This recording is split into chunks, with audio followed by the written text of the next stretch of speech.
A Seccional da Ordem dos Advogados do Brasil, Seção São Paulo, por sua Comissão de Direito à Adoção, tem a honra de recebê-los para o webinar Quando chega a maioridade, medidas para o desligamento do acolhimento institucional, que conta com o apoio das Comissões de Ação Social e Cidadania e de Cultura e Eventos da OAB São Paulo.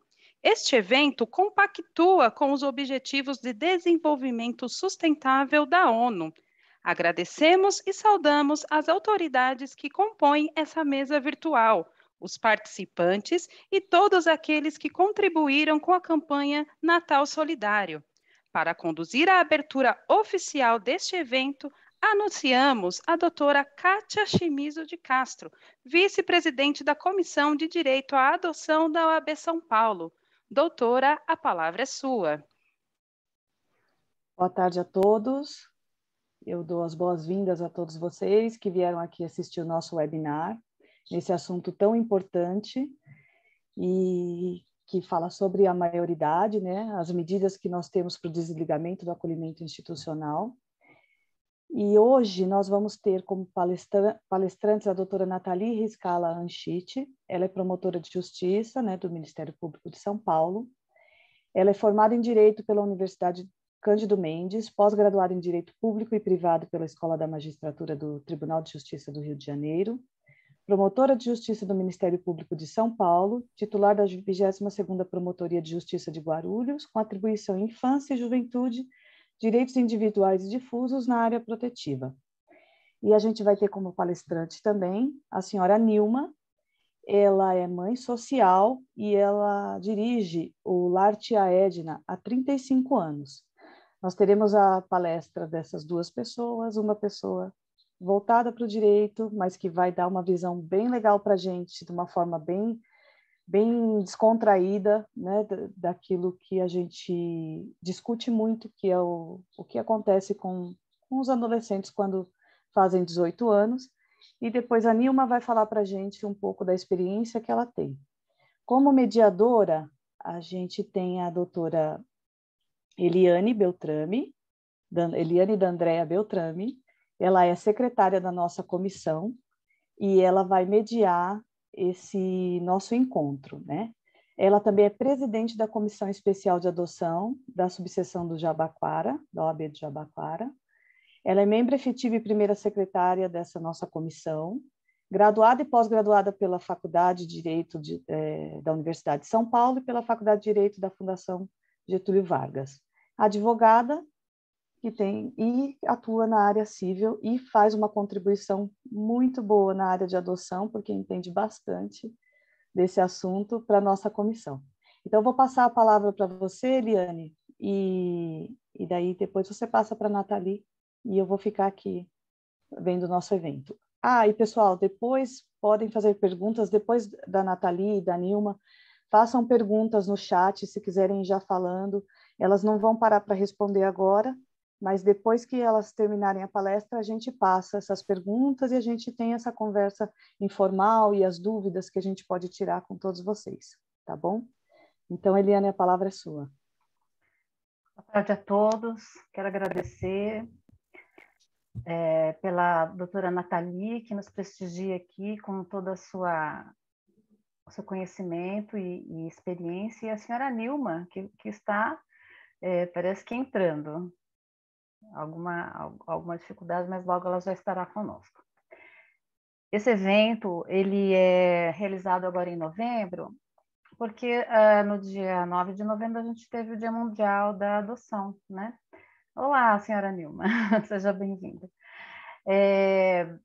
Nós costumamos realizar eventos em maio e em novembro na nossa comissão. Em maio, por conta do Dia Estadual, né, da Adoção, que é dia 25 de maio, e agora no dia 9 de novembro, o Dia Mundial da Adoção. Nós agradecemos pelas palestrantes que nos prestigiam aqui, senhora Nilma, com toda a sua experiência de vida, né? E a doutora Nathalie, com seu conhecimento técnico e experiência profissional. As perguntas, elas podem ser dirigidas para o Q&A, tá? Não propriamente no chat, que eu acho que o chat vai ser mais para vocês passarem os dados para os dados completos e o e-mail para o certificado de participação para aqueles que precisarem. Passo a palavra para a doutora Nathalie Riscala-Anchiti. Por favor, doutora, fique à vontade. Boa noite a todos os presentes, todos e a todas. É um prazer imenso estar aqui hoje. Gostaria de cumprimentar inicialmente a doutora Elaine, da Andréia Beltrame, e no seu nome, doutora, agradecer à OAB pelo convite, pela oportunidade de falar de estar aqui falando sobre um tema tão importante, tão caro para o Ministério Público, né? Gostaria de agradecer também a doutora Kátia por ter feito aí a ponte, né, para que eu pudesse estar aqui hoje. Agradecer e cumprimentar a senhora Nilma. Estou bastante ansiosa para ouvir a senhora, ouvir o lado mais prático daquilo que a gente conhece um pouco mais do jurídico. Enfim, e agradecer mesmo pela oportunidade de vir trazer a visão do Ministério Público, né, numa questão tão relevante. Eu gostaria de começar me apresentando, né?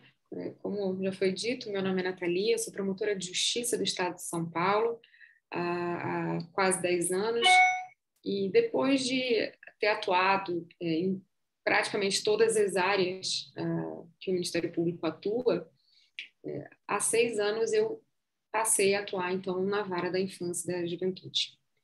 E aí foi onde eu encontrei, efetivamente, o meu lugar no mundo. Eu brinco que eu acho que eu aposento na infância e na juventude, em especial nos direitos difusos e na área protetiva, porque é onde eu entendo que o Ministério Público tem uma possibilidade muito grande de construir, né, de trabalhar com aquilo que a gente tem a possibilidade de fazer uma modificação no mundo. A cada vida que a gente consegue transformar, a cada processo que a gente consegue encaminhar, a cada família que a gente consegue organizar, de alguma forma que a gente pode participar disso, então uma chance de uma modificação no mundo, né? Eu acredito muito nisso, e o Ministério Público também acredita, né?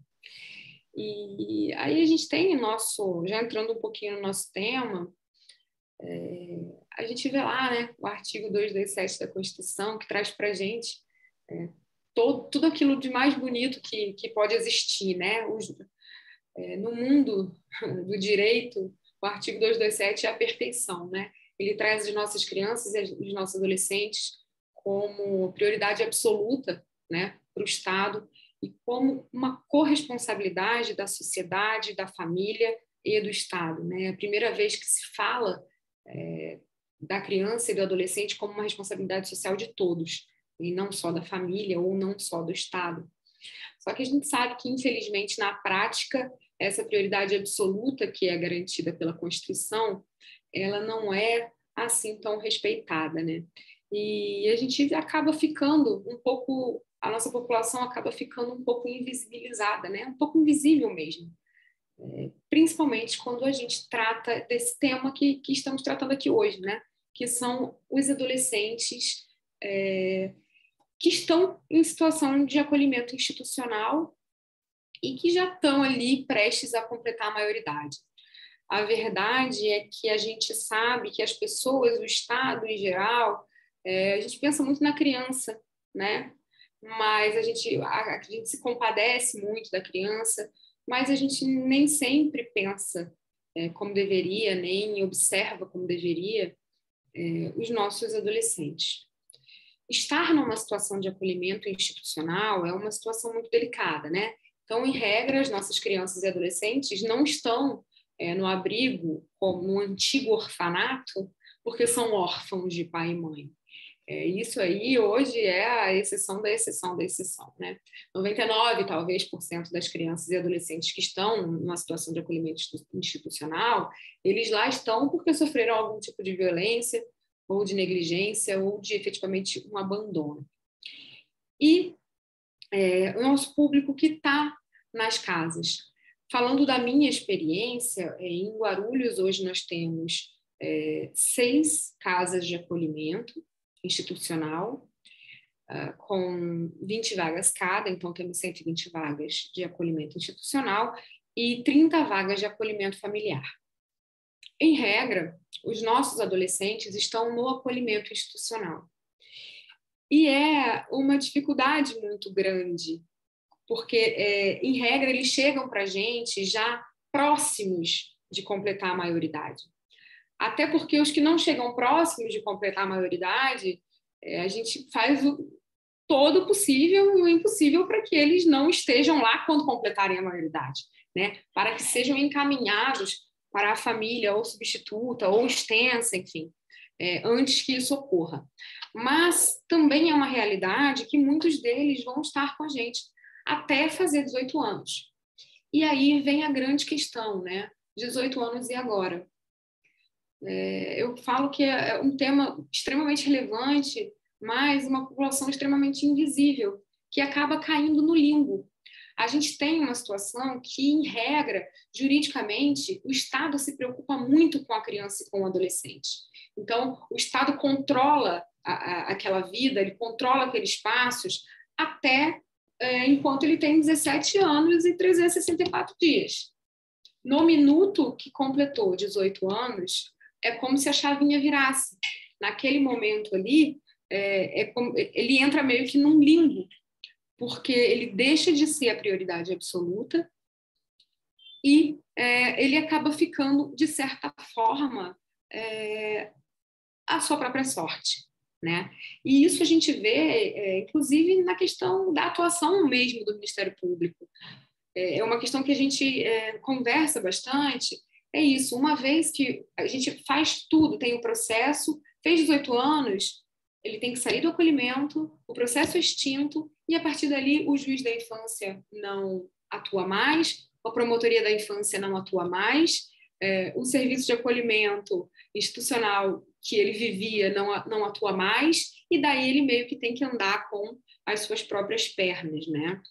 Então, por conta disso, a gente sempre precisa pensar, quando não há alternativa para esse adolescente que está com a gente, quais são os nossos maiores desafios para que ele possa sair do serviço para a construção de uma vida digna e adequada, né? Então, o que a gente tenta, o que se busca, o que o Ministério Público olha com muita cautela, é a ideia de trabalhar a autonomia desse jovem, né? A gente precisa que ele vá criando possibilidades de ser inserido na sociedade, como na vida adulta, em condições de tocar ali a sua vidinha, né? E, para isso, a gente pensa em algumas possibilidades, né? Uma coisa que a gente busca fazer é garantir os vínculos, não necessariamente os vínculos familiares, porque, em regra, esses vínculos já foram rompidos. Muitas vezes, o próprio adolescente não quer o vínculo com a família. Então, a gente busca garantir vínculos comunitários, por meio, por exemplo, dos processos de apadrinhamento afetivo, né? E aí o jovem, o adolescente, ele vai ter padrinhos, madrinhas, enfim, com quem ele possa desenvolver uma relação afetiva que possa ser uma rede de apoio para o momento da saída, né? Para ter com quem contar fora do serviço, né? Uma outra coisa que a gente busca é trabalhar questões de ordem de autonomia mesmo, né? E a gente se depara com muitas dificuldades, como, por exemplo, a questão da escolaridade. Muitas vezes o adolescente, quando chega para a gente, quando ele ingressa no serviço de acolhimento, ele está com uma defasagem escolar muito grande, enfim. E a gente precisa correr atrás disso nesse do tempo que a gente tem para atuar com esse jovem, para que ele possa se organizar.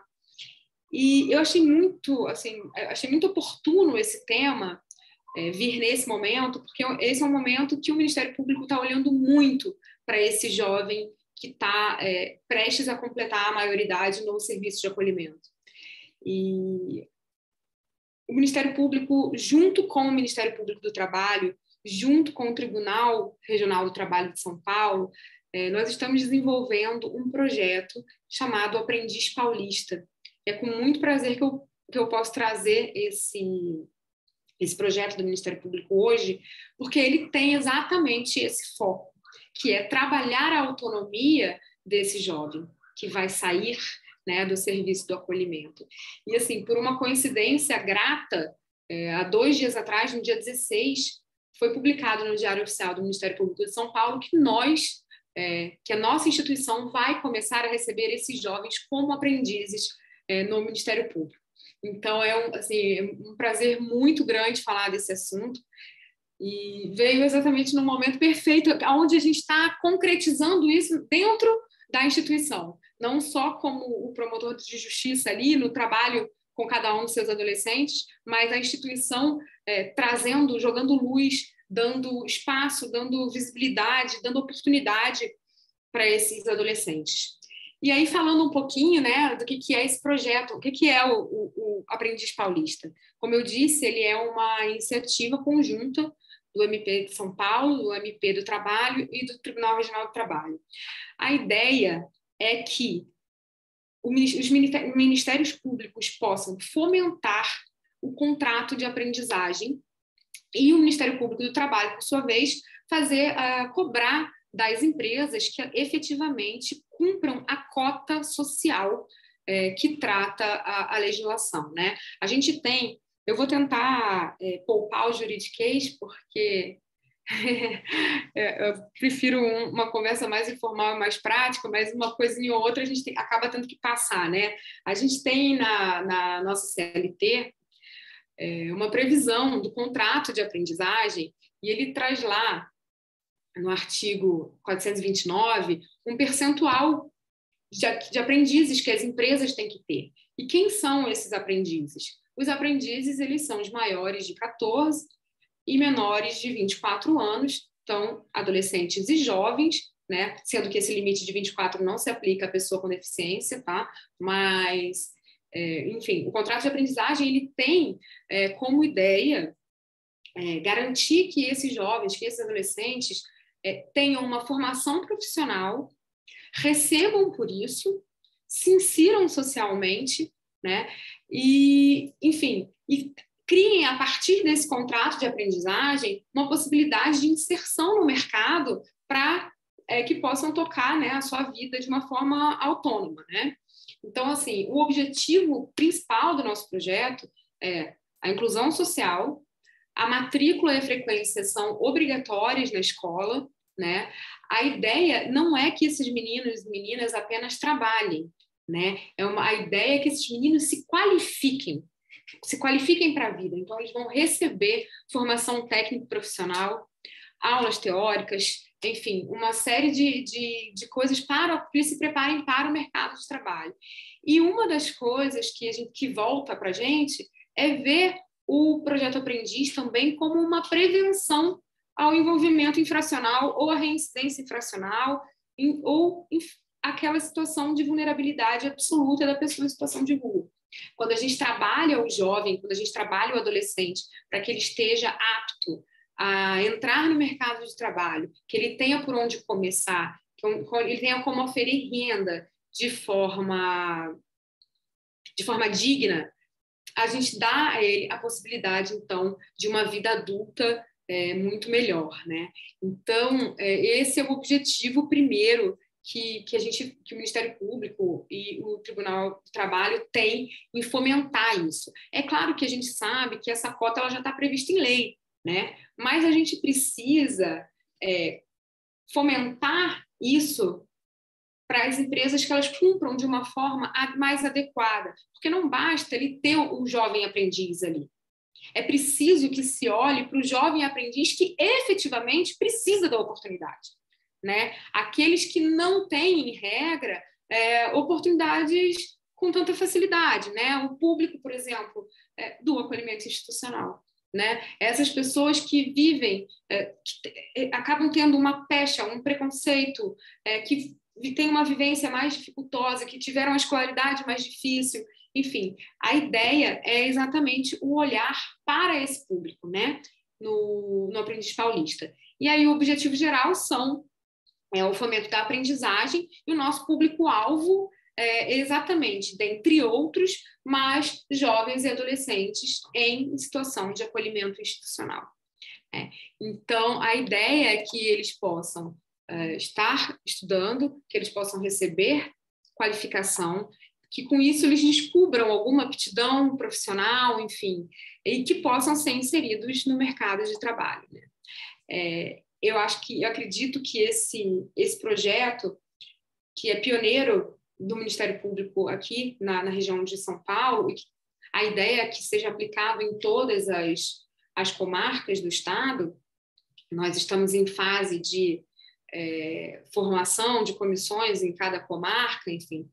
A ideia é ter exatamente um olhar para esse jovem esse adolescente que completa a maioridade no serviço de acolhimento e que muitas vezes não vai ter o respaldo de ninguém. Então, a ideia é que com isso ele tenha por onde começar. É claro que o por onde começar passa por muito mais coisas, né? Passa muito pelo processo dele de autonomia, de desenvolvimento, que é feito dentro do serviço de acolhimento, né? Pelas equipes técnicas, enfim, o fomento da autonomia, o aprender, gente, são coisas básicas, como aprender a lidar com dinheiro, entender como tirar uma carteira profissional, enfim, coisas que são simples, mas que esses meninos e meninas não tiveram quem ensinasse, e que a gente precisa ensinar isso dentro do serviço, muitas vezes, né? Então, eu acredito que esse momento é um momento que a gente vem com um tempo preparando essa autonomia. E a própria legislação, nosso sistema único de assistência social, ele traz uma alternativa para esse menino, para essa menina que vão fazer 18 anos e que não tem para onde ir, que seriam as repúblicas jovens. E aí, a República Jovem, ela é exatamente esse público oriundo do acolhimento institucional familiar, mas a gente sabe que, em regra, o adolescente está no institucional, e daí ele vai migrar do serviço de acolhimento para criança e adolescente para um serviço de acolhimento de jovens, né? Que é um serviço bem específico para esse público. E aí a gente traz algumas questões, tá? Que eu acho importante a gente pensar. Até que ponto a República Jovem é boa, até que ponto a República Jovem é ruim, e até que ponto a gente tem que trabalhar esse tipo de coisa, né? Gente, eu não marquei o tempo, então se eu estiver me excedendo, alguém me dá um aviso, porque o promotor fala, né? Não, doutora, fica à vontade, está no seu tempo, o tempo que for necessário. Eu falo, enfim, quando eu vi, passou uma hora. Então, assim, aí a gente tem no SUAS a República Jovem, mas primeiro eu preciso dizer que, embora ela esteja prevista e ela seja de Constituição obrigatória, nós temos no estado de São Paulo inteiro apenas 18 repúblicas jovens, segundo as estatísticas que eu consultei ontem. 18 num estado como o nosso, que obviamente não vai dar conta de todos os nossos meninos e meninas. E daí eu queria fazer uma pequena reflexão sobre o que eu falava antes, né? É claro que o República Jovem ele vai ser importante para alguns, mas ele não pode ser o objetivo, né, do nosso menino e da nossa menina que fazem 18 anos. Porque senão a gente só está perpetuando a institucionalização, né? Ele sai de uma instituição para crianças e daí ele vai para uma instituição para jovens e aí quando ele chegar a atingir a idade, né, do final da República Jovem, para onde ele vai? Né? Aí ele vai continuar institucionalizado ou ele por fim vai estar na rua? Ele vai para a casa de passagem, ele vai continuar sob essa tutela, esse trabalho do Estado. Como que é feito esse desligamento, né? Então, assim, a gente precisa trabalhar esse jovem desde o começo para que haja uma transição para uma vida adulta desvinculada dessa institucionalização, que, sem sombra de dúvidas, não é o que a gente pretende. Mas também, por outro lado, nem sempre e em todos os casos a gente vai conseguir que esse jovem esteja apto a sair e iniciar a vida, né? Então, a República Jovem seria uma alternativa também temporária, que também precisa ser vista como uma transição e não como um fim em si mesma, para que a gente possa preparar então, esse jovem para a sua vida adulta. Todas essas dificuldades, eu entendo que elas perpassam por várias questões, né? E uma dessas questões que eu entendo que é falha no Estado, não no Estado de São Paulo, mas no Estado no país, né? Enquanto nação, também é a questão das políticas de habitação, né? A gente sabe que a política habitacional vem sofrendo aí há um tempo, né? E o ideal seria que nós tivéssemos uma política de suporte para esses jovens quando saem do serviço. E, na verdade, a gente sabe que não é bem assim, né? A gente inscreve o jovem lá para ser contemplado, ele deveria ser um público prioritário, mas há uma defasagem muito grande do que se é oferecido. E o que a gente vem encontrando como alternativa, ao menos na comarca de Guarulhos, são os aluguéis sociais por um período para que esse jovem, então, consiga dar conta da sua vida. Mas, da mesma forma, né, que a República, é o que eu sempre digo, a gente precisa muito mais do que encontrar soluções que o Estado possa oferecer para essa pessoa, a gente precisa preparar essa pessoa para que ela possa viver independente desse tipo de situação, porque senão só vai mudar de um programa social para o outro, né? Então, é um trabalho que é muito delicado e que a gente precisa fazer. E eu vejo hoje como um grande desafio desse trabalho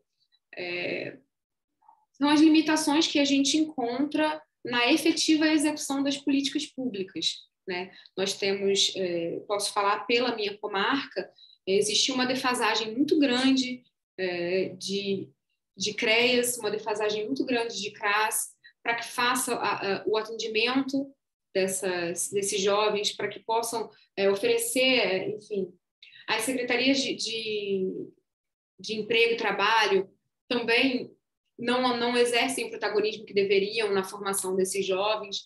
Enfim, eu acredito que a grande dificuldade que a gente tem hoje nessa preparação são entraves decorrentes da política pública ineficaz, né, ou não suficiente. É nesse contexto que o aprendiz entra muito, muito forte para a gente, para o Ministério Público, com essa oportunidade de preparar esse jovem para a sua autonomia, e também na cobrança que a gente pode fazer do poder público para que o serviço ofertado no acolhimento institucional e todo o suporte que ele deva receber seja feito de forma adequada, né? E aí eu falava brevemente com a Kátia ontem sobre como é difícil, né? A gente fala, nossa, República Jovem, temos apenas 18 Repúblicas Jovens no Estado. E aí a gente também se depara com uma dificuldade jurídica da República Jovem, que é entender e discutir quem que tem atribuição para brigar por isso, né? Porque, veja, como eu disse, uma vez que essa menina fez 18 anos, ele sai totalmente do âmbito de atribuição de quem trabalha na infância. E aí se entra numa discussão muito grande de qual a competência para julgar uma ação para a República Jovem, de quem é a atribuição dentro do Ministério Público para propor esse tipo de ação. Então, é um limbo jurídico tão mal acabado que, propriamente dentro das instituições, é difícil de entender a quem cabe o manejo desse tipo de medida, né? E é nessa medida que eu falo que que é um público que acaba ficando um pouco invisível. Em termos de Guarulhos, que é a minha comarca que eu posso falar, eu fiz um levantamento e, felizmente, nos últimos 2 anos, nós tivemos apenas e tão somente 2 acolhimentos por maioridade. Todos os outros desacolhimentos que aconteceram antes que isso pudesse vir a acontecer. Mas essa preparação precisa ser feita ainda que o jovem saia de lá antes dos 18, né? A ideia é que o acolhimento prepare para a vida. Então, eu vejo essa é uma questão muito delicada. Foi objeto até de um documentário que eu assisti recentemente, né? Não me lembro o nome agora, mas que trata exatamente desse momento de transição, um momento que o jovem sai do serviço, que ele fica invisível para a política pública, que ele fica invisível para o próprio serviço que o acolheu esse tempo todo, e que aí ele tem que começar a vida por conta própria, né? É tão delicado que quando o serviço de acolhimento, ele tem por obrigação, após o desacolhimento institucional, acompanhar esse desacolhimento por 6 meses. Mas as normativas são tão específicas que eles dizem o quê? Que tem que haver o acompanhamento, esse acompanhamento de 6 meses para o desacolhimento de crianças e adolescentes. Quando a gente desacolhe com 18 anos, ele já deixa de ter, inclusive, esse acompanhamento do próprio serviço que ele estava. É claro que, na prática, a gente fomenta, e a gente pede, e a gente espera, e os serviços fazem, pelo menos os bons serviços fazem esse acompanhamento. Mas o próprio grau de intervenção já é minimizado, né? A gente já não tem mais poderes para intervir o suficiente. Mas é nessa medida que esses jovens acabam ficando aí nisso que eu chamo do limbo, né? O limbo da maioridade. Até um dia eles eram totalmente tutelados, não podiam, e no dia seguinte eles acabam ficando à própria sorte. Então, era essa visão que eu queria trazer, e trazer principalmente essa questão do Aprendiz Paulista como um projeto institucional do Ministério Público, visando uma alternativa de uma vida mais digna e mais adequada, com uma formação mais adequada para esses jovens, para que eles possam se preparar, que na vida, enquanto eles estão ali no serviço, que eles possam estar já recebendo um dinheirinho, fazendo o pezinho de meia deles, para que quando saiam, possam ter para onde ir. Eu imagino que a senhora Nilma vá falar mais sobre isso, não quis entrar muito para não tumultuar, mas assim, o quanto a gente precisa preparar esse jovem para buscar moradia. Então, o serviço faz esse trabalho, né? Vamos procurar uma casa, vamos procurar um quarto de aluguel, enfim, toda essa preparação para a saída. E o projeto entra na medida de ajudar esse adolescente a ir juntando um dinheiro para que ele possa, depois disso, ter por onde começar e ter como continuar, né, a sua vida.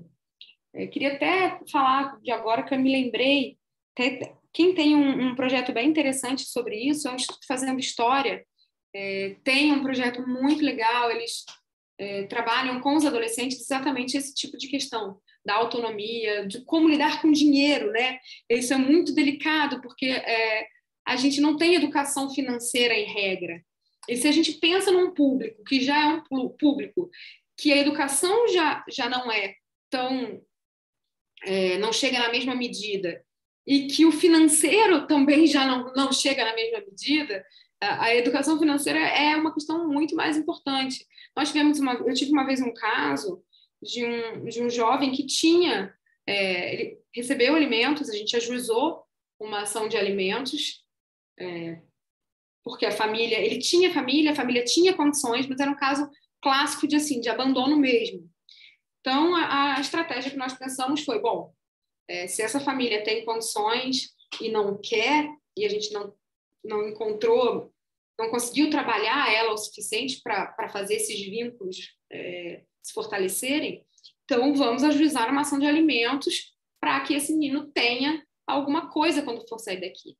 E a gente começou a pensar nisso. E quando ele sair, a gente vai dar esse dinheiro para ele, ele vai fazer o quê? O que será que ele vai fazer? Será que ele vai saber gastar esse dinheiro? Será que ele vai saber como fazer isso? Ou ele vai sair, vai comprar um tênis, vai fazer isso, vai estar, e na semana seguinte ele não vai ter mais nada?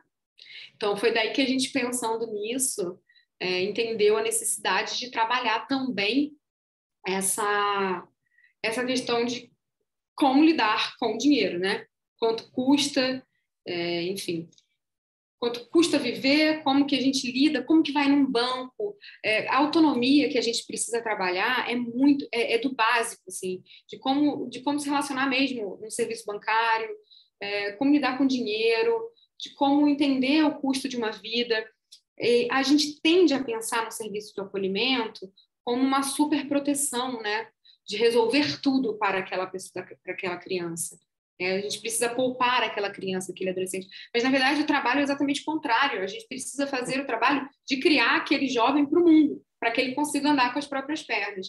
E aí é nessa medida que o trabalho da autonomia se faz indispensável. Então, por parte do Ministério Público, o que a gente observa, o que a gente busca, o que a gente cobra nos planos individuais de atendimento, o que a gente cobra no dia a dia com as instituições, com os serviços, é exatamente isso. Favorecer a autonomia desse jovem, trabalhar a sua inclusão na sociedade de forma digna, né? E que é o que a gente está buscando fazer agora, também internamente, quando a gente vai trazer aprendizes, crianças, adolescentes oriundos do serviço de acolhimento para a aprendizagem dentro do Ministério Público. Então, era um pouco isso que eu queria trazer e espero que tenha ficado claro a minha intenção, né, de dar luz para esse tema, e não só como uma questão da Promotoria de Guarulhos, mas como uma iniciativa do Ministério Público de São Paulo. Eu agradeço muito a oportunidade de poder falar sobre isso e, enfim, estou aqui à disposição. Obrigada. Doutora, muito obrigada. Foi realmente muito rica a sua apresentação, né? Colocando do ponto de vista do poder público, né? Das autoridades e propriamente do Ministério Público, que tem essa responsabilidade por função, né? Por função de proteger, né? De garantir a proteção dos interesses das crianças e dos adolescentes no âmbito da Vara da Infância e da Juventude. Agora a gente gostaria de ouvir a senhora Nilma Silva de Oliveira, né, que já foi apresentada no início da palestra, mas vamos voltar aqui. A senhora Nilma, ela é mãe social há 35 anos no Lar Tia Edna. Senhora Nilma, mãe social, quantos filhos a senhora já não deve ter tido nessa sua vida, né? Por favor, nos proporcione uma visão real do que é o dia a dia da sua vida como mãe social e dos seus inúmeros filhos. Fique à vontade, nos prestigie com a vossa experiência, por favor. Bom, boa noite a todos. É um prazer estar aqui. Fiquei muito honrada com o convite. O Dr. Rui, que me chamou para estar fazendo parte hoje dessa webinar. E ele falou que eu era a pessoa ideal para falar do assunto. Eu falei, bom, ideal eu não sei, mas que alguma coisa a gente tem para falar, a gente tem, né? E eu estou aqui há 35 anos, minha sogra, Dona Edna, que fundou o Lar Tia Edna, faleceu em 86, e aí em seguida eu vim para cá, era para passar umas férias só para até acontecer de alguém tomar conta do lar, mas isso não ocorreu e eu estou aqui há 35 anos, né? Então, tenho N histórias, né? A promotora falou vários pontos aí que eu já bati, né, ali na trave e voltei, né? Falando sobre as repúblicas, que a demanda é maior, né, do que os lugares. Nós tivemos essa experiência o ano passado com uma jovem deficiente intelectual leve, que já estava chegando à maioridade. Na verdade, ela saiu daqui com 21 anos, por causa da deficiência, ela retardou o estudo, e a juíza aqui da Vara, do Jabaquara, estendeu, né, a permanência dela conosco até ela completar o ensino médio e poder sair mais preparada. Na verdade, queridas doutoras, né, que eu falei que só tem doutora aí, eu sou doutora da vida. Vocês são doutoras da lei. Mas eu acho que a cultura do Lar Tia Edna, pelo menos eu vou dizer da minha casa, né? É cultural já de preparar aquele criança, adolescente que chega aqui para a vida futura. Porque a gente não pode deixar para preparar na hora que ele tiver que sair, né? A Maria, que foi a jovem que saiu o ano passado, ela tinha várias dificuldades por ser deficiente leve. Mesmo assim, o trabalho com ela foi feito desde os 14, 15 anos, onde ela começou com cursos preparatórios, cursos profissionalizantes, para ela assumir a vida adulta. Porque se você não prepara lá atrás, né, onde começa a adolescência, quando for jovem, como a doutora falou, vai ficar no limbo. vai sair e não vai encontrar o que fazer, como fazer, aonde morar, porque não teve uma base, né? Apesar de nós sermos uma instituição, aqui dentro a gente tenta funcionar o mais parecido com uma família acolhedora, para que a gente possa trabalhar com o respeito, com a educação. Nós tentamos umas parcerias com grupos que nos apoiam, porque nós somos, não temos convênio, né, com o governo, com nenhuma instituição governamental, nós somos particulares, nosso sustento é todo de doação, mas nós temos uma história, né? São 60 anos de casa, praticamente. Então, nós temos pessoas que nos apoiam e aonde eles encontraram a melhor maneira de apoiar a criança e adolescente institucionalizado foi na educação. Então, nós temos grupos que ajudam a gente com bolsas de estudo em escolas particulares. Às vezes, as escolas nos dão 50%, esse grupo nos apoia com outros 50%. Então, essas crianças têm uma formação melhor que teriam numa escola pública. Com isso, as vantagens lá na frente são melhores, né? Hoje eu posso dizer com orgulho que nós temos arquiteto, advogado, nós temos um jovem advogado na família, o Augusto, se formou aqui na Unify, né? E o Douglas, que é amigo da Eliane, né? Acho que o Douglas... Isso, o Douglas falou que é seu amigo. Isso, o Douglas é meu amigo, doutor Douglas, nós somos colegas lá de comissão, ele é um excelente advogado, excelente. Ele foi o tutor do Augusto no TCC dele, nas provas da OAB, e ele foi muito bem. Então, nós temos jovens formados hoje, graças a essa cultura que nós temos na casa, de preparar desde a infância já a formação dele para que a sua autonomia seja mais velha. Então, nesses anos todos que eu estou aqui, eu já tive N casos. A gente ter 4 jovens que estão saindo com a mesma idade. A gente antes tinha um relaxamento melhor, então elas podiam sair um pouquinho mais tarde que 18 anos, quando tivesse autonomia de ter trabalho, de ter condições de pagar um aluguel. Então, a saída foi um pouquinho mais que 18 anos, por volta de 20, mais ou menos. Então, elas puderam sair juntas, né? Alugar casa, mobiliar, nós ajudamos com os nossos parceiros, a gente conseguiu mobiliar as casas, ajudá-los na coisa. Os meninos também tivemos, alguns se juntaram também, alugaram uma casa, viveram juntos. Aí um casou, um resolveu morar sozinho, que é a autonomia plena que vai acontecendo, né? Calmamente, sem aquele atropelo. Tive casos de pessoas que voltaram ao convívio familiar. Essa autonomia é a mais complicada, porque às vezes entra numa família que está interessada no jovem que veio com trabalho, com salário, que vai poder ajudar a família. Não a família acolhê-lo como um membro da família, né? Mas como um mantenedor. E aí foi onde que aconteceram alguns desastres, né? Ele acaba saindo, acaba ficando fora do ambiente familiar, ficando em abrigos e tudo mais. Isso foi muito triste para mim, né? Há alguns meses chegou um jovem aqui, com um psicólogo do CAPS, que ele estava em situação de rua e contou que morou aqui, que foi criado aqui, que eu fazia tudo por ele, e aí foi atrás da mãe, e a mãe falou que não, se ele entrasse com dinheiro, ele podia ficar lá, se ele não entrasse com dinheiro, ele não podia. Então, ele ficou na rua. Então, são situações, na maioridade, que a gente viu negativamente em relação à família, né, de origem. Mas, assim, no geral, todos os jovens aqui saíram numa situação tranquila, onde puderam, com trabalho, porque tinham uma formação, ou estavam estudando já numa faculdade, conseguiram sair e alugar uma moradia digna e dividirem as despesas, porque a gente, desde que eles começam a trabalhar aqui, a gente faz essa educação financeira. Atualmente, nós temos até uma profissional da área financeira que vem dar cursos para eles. Ela vem a cada 3 meses, cada vez que ela vem, ela dá uma planilha de como organizar dinheiro, como poupar dinheiro, sabe? Como dividir as despesas adequadamente.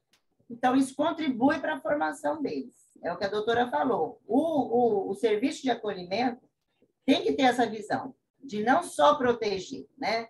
Eu sei de algumas instituições que as crianças nem fazem nada, elas ficam sabe, aulé o dia inteiro, né? Eu visitei algumas, porque eu tinha crianças aqui que tinha irmão em outra instituição, então eu tinha que levar para visitar, e eu via isso, né? As crianças soltas, uma vez fui até repreendida, porque eu vi eles tão soltos que eu juntei todo mundo, arrumei brincadeira e tudo mais, e o educador falou, né, a senhora veio visitar fulana de tal.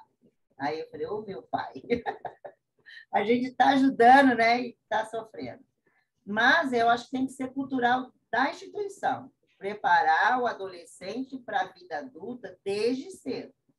Uma escola boa, oferecendo para ele a oportunidade. Eu digo para os adolescentes aqui, oportunidade é um homem com o cabelo na frente, careca atrás.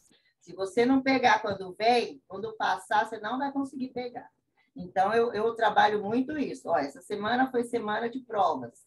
Então, não foram para futebol, não tem coisa de ficar vendo TV, estudando, para poder conseguir a nota média, né? Por isso, conta também. Nós temos um jovem aqui que o ano passado ele conseguiu bolsa integral no Mackenzie. Né? E ele, por ter estudado, ele é inteligente, mas ele estudou numa escola particular e ele gabaritou em matemática. Ele ganhou a bolsa filantrópica, né? Através do lar.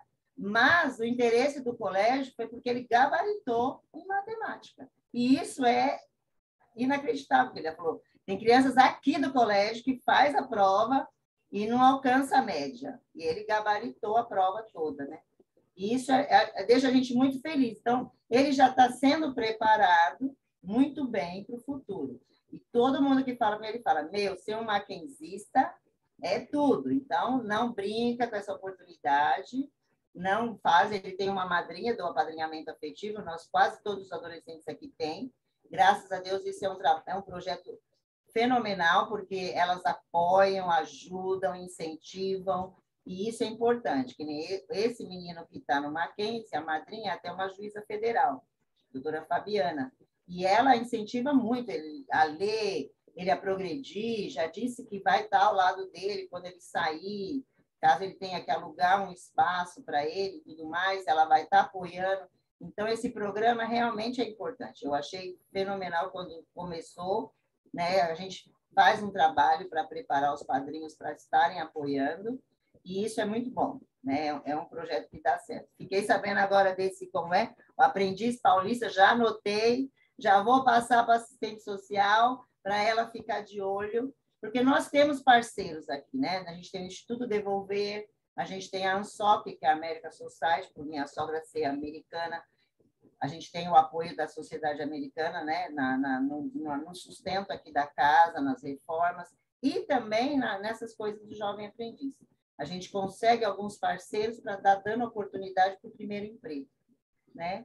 Então, isso acaba preparando esses jovens que estão aqui para a vida adulta e eles entram nela mais tranquilamente.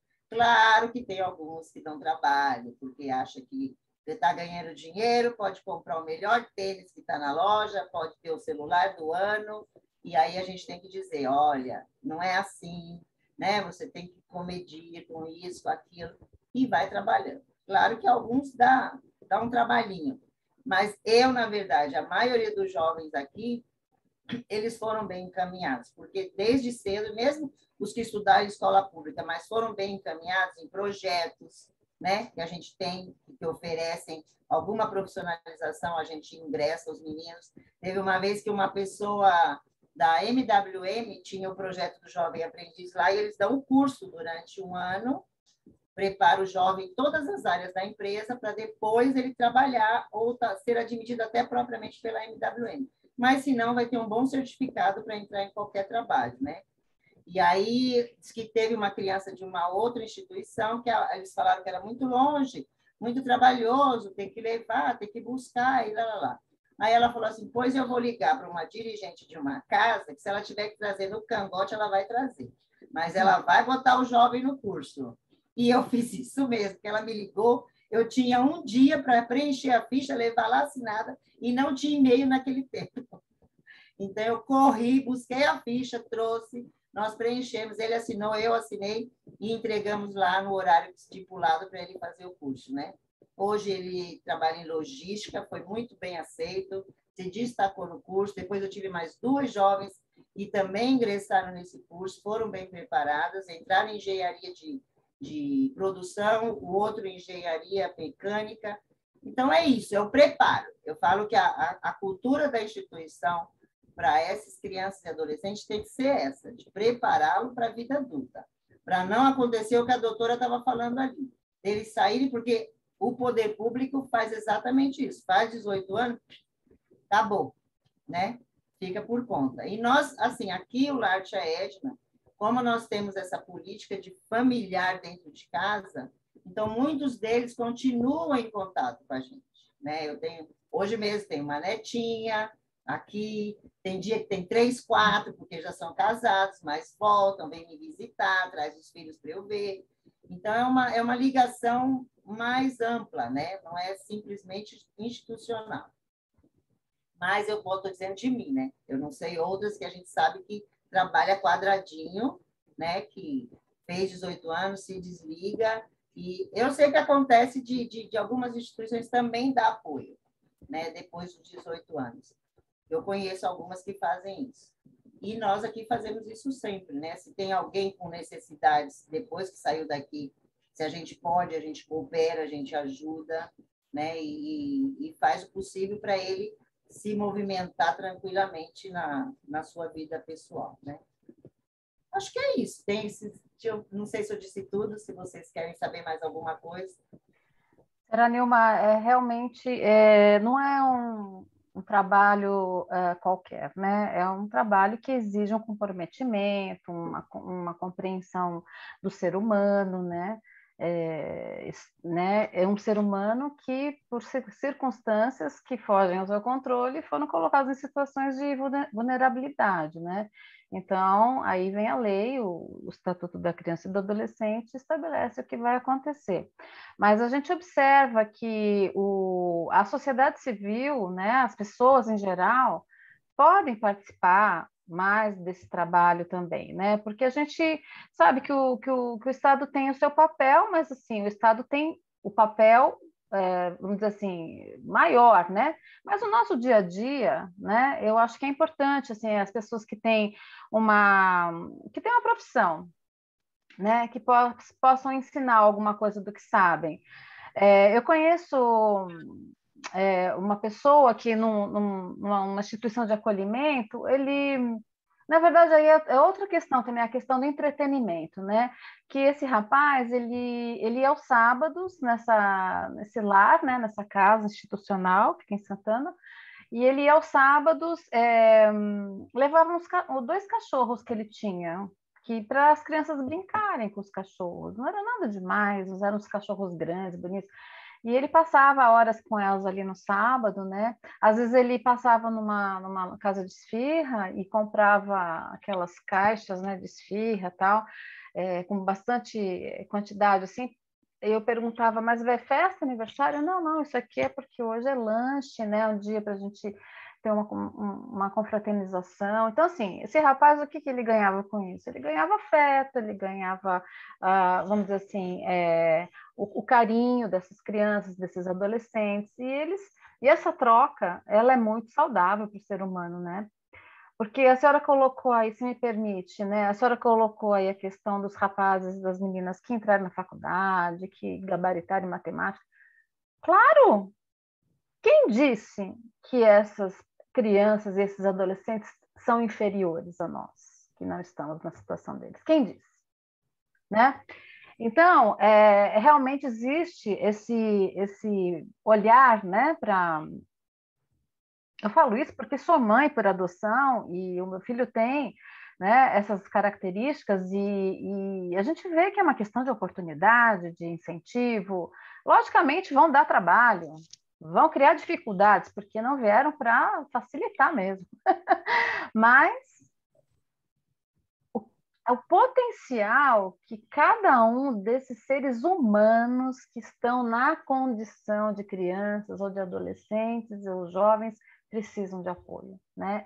O que é o apoio? O apoio não é só financeiro, o apoio é emocional, né? Desabafar com alguém. Esses padrinhos né, que participam da vida cotidiana dos seus afiliados, eles sabem disso, que chega na época do Natal, precisa estar presente, não só levar um presente propriamente, mas estar fisicamente presente ou virtualmente na forma que for possível, mas assim, poder contar com alguém, né? Lógico, a senhora Nilma aí tem um coração enorme, né, para caber tantas pessoas, tantos seres humanos, né? E com certeza recebem muito de volta, muito carinho e tudo mais. Mas cada um de nós, esse é um recado para a sociedade, né? Cada um de nós precisa olhar para fora de si mesmo e enxergar a sociedade como parte da sua vida. Ninguém vive sozinho, né? Ninguém é melhor que ninguém. Oportunidade vindo para aquelas pessoas que têm potencial, estejam na situação em que estiverem, porque a gente assiste muita coisa, né, na televisão, e pessoas que têm oportunidade e que não aproveitam, né, estudar em boas escolas, que migram para outras atividades ilícitas. Por que achar que o pobre é menos inteligente? Por que achar que aquela criança que foi negligenciada, que foi abusada, qualquer coisa que tenha acontecido de muito ruim com ela, que ela é menor do que o outro, que ela precisa mesmo de um acompanhamento, né? Certamente de um acompanhamento psicológico e ser orientada para a vida, né? Como a senhora Nilma colocou, como a doutora colocou, saber lidar com dinheiro é a coisa mais importante na vida, né? Principalmente porque o dinheiro, não sei, não sou psicóloga, mas o dinheiro está muito associado à questão emocional, né? Você não sabe o que fazer, você está determinadas pessoas quando estão ansiosas ou nervosas ou chateadas, não sei, vão no shopping, aquelas que podem compram tudo que vem, né? Então é muito fácil você se super endividar, né? Imagina um jovem que acaba de sair de um ambiente assim que o prepara para a vida, mas é a sua família. De repente, ele tem que se desligar fisicamente daquele local, né? Porque ele se tornou um adulto. Se ele não for preparado, ele vai saber se defender do mundo, ele vai saber se proteger, ele vai saber dizer não para aquilo que faz mal, que vai trazer prejuízo. Então, eu acho o trabalho que a senhora realiza de extrema importância e vejo também que a doutora Nathalie é uma profissional do Ministério Público que está verdadeiramente comprometida com a causa, né? Isso é importante, porque mesmo nós, advogados, se nós atuamos numa área com a qual não temos afinidade, não somos bons profissionais. Então, advogados que atuam na área de adoção, por exemplo, se não tiverem uma sensibilidade para a situação, para o tema, não precisa propriamente ser um pai adotivo, mas entender a realidade da adoção, viver essa realidade, e não propriamente ler livros, assistir filmes e coisas assim, que não formam uma opinião concreta sobre a realidade das pessoas crianças e adolescentes, jovens e adultos que vivem por circunstâncias, né, novamente digo, que fogem ao seu controle, foram colocadas nessa situação que tirou delas a oportunidade, né? Não puderam, não tiveram aquele colo só para elas, não tiveram aquele momento só, não tiveram o quartinho só delas, mas estão aí para conquistar o seu lugar no mundo. Não sei se temos perguntas, Kátia. Eliane, no chat aqui não temos, mas tem uma pergunta que me fizeram, acho que é para a Nathalie, se a República Jovem ela é mantida pelo Estado ou quem que mantém a República? As repúblicas jovens, elas como um equipamento, né, efetivamente da assistência social, elas são puxadas pelo Estado, especificamente, em regra, pelo município. Existem algumas transferências para custeio, mas a obrigação é do município de ter no seu território as repúblicas jovens. E aí ele pode, da mesma forma que o acolhimento institucional, ele vai poder custear isso, vai poder, por meio de algum do terceiro setor, que execute o serviço ou executar diretamente, né? E aí tem experiências das duas formas, né? Então, essa obrigação ela é do Estado, sim, de acordo com o SUAS. Eu queria fazer assim se eu puder falar um pouquinho sobre o que a dona Nilma falou e que a doutora Eliane falou também. Primeiro, doutora, essa questão do apadrinhamento, ela é muito importante, e é mesmo a sociedade olhar e entender a sua responsabilidade no cuidado, né, com a nossa juventude, com os nossos crianças e adolescentes. E é a concretização efetiva do 227 naquilo que eu falava antes, né? Com a Constituição de 88, a criança e o adolescente não é mais responsabilidade só da família ou do Estado, ele é uma responsabilidade da sociedade civil, inclusive. Então, uma forma da sociedade civil poder participar disso é exatamente por meio do apadrinhamento. Em Guarulhos, nós temos o apadrinhamento de algumas formas. A gente tem o apadrinhamento afetivo mesmo, e nós temos aí muitos casos de adolescentes que vão passar o Natal, vão passar o Réveillon, as férias, eles passam na casa dos seus padrinhos, saem, enfim, tem mesmo a convivência comunitária com esses padrinhos, e também temos instituído o apadrinhamento financeiro, né? Porque às vezes a pessoa não tem a disponibilidade ou não de tempo, ou não tem a disponibilidade emocional, mas ela quer de alguma forma contribuir, e aí ela contribui financeiramente para custear talvez um curso diferenciado ou enfim, alguma outra coisa que possa ser importante, possa ser relevante na vida daquele menino, daquela menina em situação de acolhimento institucional, né? A preservação de vínculo. E é verdade, a gente precisa, enquanto sociedade, ter um olhar para isso e entender o que pode ser feito, que vai muito além, né, de repente, uma doação ou outra nas datas. A gente falava muito isso. Dia das Crianças e Natal não falta, a gente sempre recebe, né? A gente sabe, muitas pessoas procuram para fazer uma doação, as cestas de Natal, as bolsas e tal, mas e o resto do ano? E o além desse presente? Não que esse presente seja pouco, mas como a sociedade pode estar mais presente na vida dessas crianças e possa orientar mesmo. Esse caso que a dona Nilma contou, da madrinha que faz a orientação, que conversa, que quer ser um suporte, isso é o que a gente busca primordialmente com o apadrinhamento afetivo, né? E que pode até, eventualmente, evoluir para uma adoção. Né? Nós já tivemos um caso em Guarulhos de um apadrinhamento de um adolescente que acabou se tornando uma adoção. Inclusive, me manifestei nesse processo hoje, em parecer final para a concretização dessa adoção.